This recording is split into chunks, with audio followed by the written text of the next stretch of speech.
Friends, இன்றைக்கி பார்த்தீங்கன்னா செவ்வாய்க்கிழமை மணி 12 ஆக போகுது. வீட்டில் கரண்ட் இல்லை, அதான் அவ்வளோ இருட்டாக இருக்குது. இந்த கேரட்டு கொஞ்சம் வாஷ் பண்ணி வச்சுருக்கேன், வெங்காயம் பூண்டு தட்டி வச்சுருக்கேன். இங்கே பருப்பு வீட்டிலேருந்து எடுத்து செய்கிறாதான். ஒரு கை அளவு பருப்பு போட்டு ஒரு 2 பச்சை மிளகாய், பூண்டு, வெங்காயம், ஒரு துண்டு புளி, 2 தக்காளி போட்டு ஒரு குக்கரில் வேக வச்சு எடுத்துட்டேன். கரண்ட் இல்லாதனால எங்கள் வீட்டில் இப்படி இருக்குது. நான் இப்போ இன்றைக்கி மிக்சிலையும் கடைய முடியாது, பருப்பு சட்டியில் தான் போட்டு இன்றைக்கி கடைய போகிறேன். எல்லாத்தையும் சேர்த்து விட்டுடலாம். குக்கர் வேணும் எனக்கு. வெளியே கேரட் பொரியலை தாளிச்சிக்கலாம். கடைஞ்சிட்டு இதையும் தாளித்து விட்டுடலாம் கீரை. இப்போ தாளிச்சிட்டேன். இப்போ அப்படியே கீரையில் போட்டு கடைஞ்சி விட்டுடலாம்.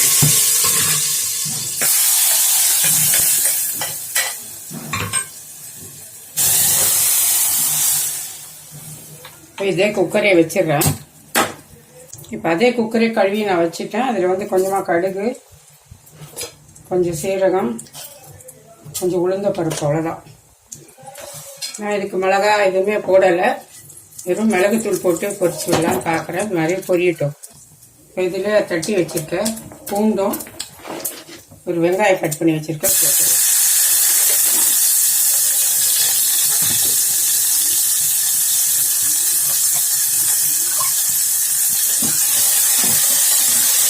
நார்மலாக வைக்கிற கேரட் பொரியல் தான். ஆனால் அன்றைக்கி தேங்காய் எதுவுமே நான் போடாமல் வெறும் பெப்பர் சால்ட் போட்டு பண்ணுறேன். ஸோ கட் பண்ணி வச்சுட்டு கேரட் ஒரு 1/4 கிலோ இருக்கும்.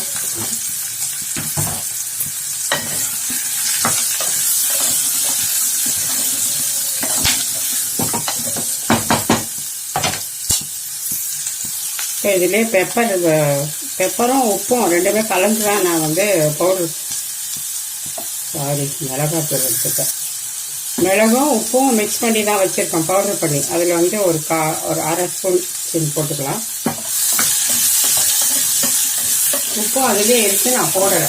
ஏன்னா நம்ம அப்புறமா சேர்த்துக்கலாம். அதெல்லாம் கழிச்சுக்கலாம். நான் எப்பவுமே வறுத்துட்டு மொத்தமாக பொடி பண்ணி தான் வச்சுருப்பேன். மிளகுத்தூள் கொஞ்சம் தண்ணி சேர்த்துட்டு ஒரே ஒரு 2 ஸ்பூன் தண்ணி விட்டால் போதும். நான் இன்னைக்கு அதிகமாக விட்டுருந்தேன். குக்கர் சவுண்ட் வருமா என்ன தெரியல, அதுக்காக. இல்லை நீங்கள் ஒரு 1/2 கரண்டி தண்ணி விட்டால் போதும். ஒரே விசில் வச்சுட்டு எடுத்துக்கலாம்.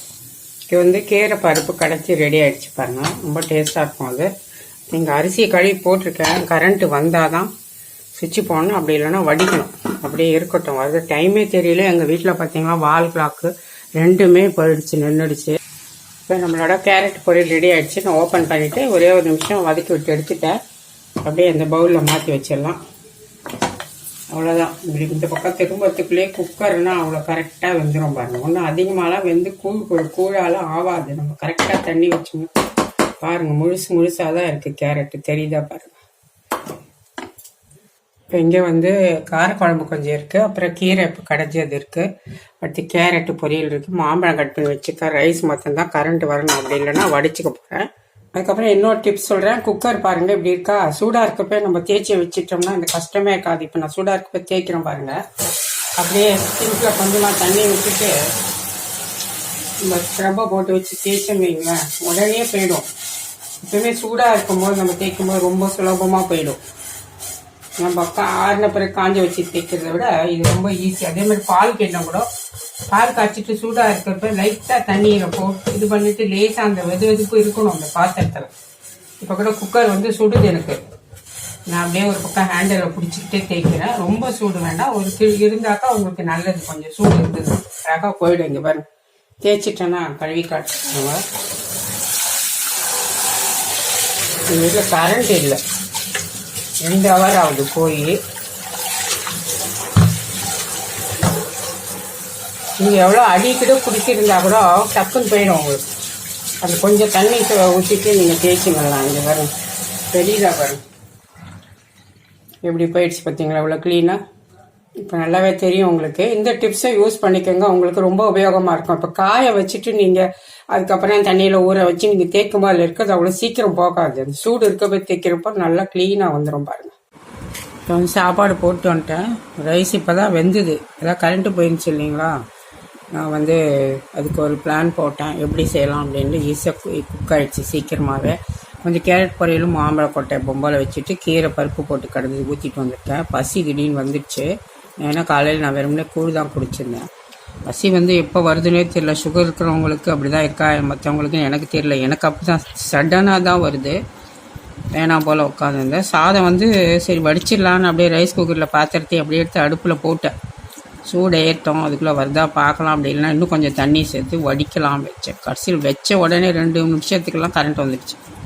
உடனே நான் என்ன பண்ணேன் பார்த்தீங்களா, அந்த தண்ணி அரிசியும் தண்ணியுமா அப்படியே கொதிக்க விட்டு ஸ்டவ்வில் அப்புறம் எடுத்து எலக்ட்ரிக் ரைஸ் குக்கரில் வச்சு சுவிட்ச் ஆன் பண்ணேன். பார்த்தீங்களா, அந்த தண்ணி நம்ம கொதிக்க விட்டு வச்சதுனால சாதம் நல்லா சாஃப்டாகவும் வெந்துடுச்சு, சீக்கிரம் வெந்துடுச்சு. 45 மினிட்ஸ் ஆகும், 30 மினிட்ஸ்லேயே குக்கரில் வெந்துடுச்சு. எலக்ட்ரிசிட்டி மிச்சம் பண்ணியாச்சு, எலக்ட்ரிக் பில்லு. இந்த மாதிரி நீங்களும் ட்ரை பண்ணி பாருங்கள். கீரை சாப்பிட்டு பார்க்கலாம் எப்படி இருக்குன்னு.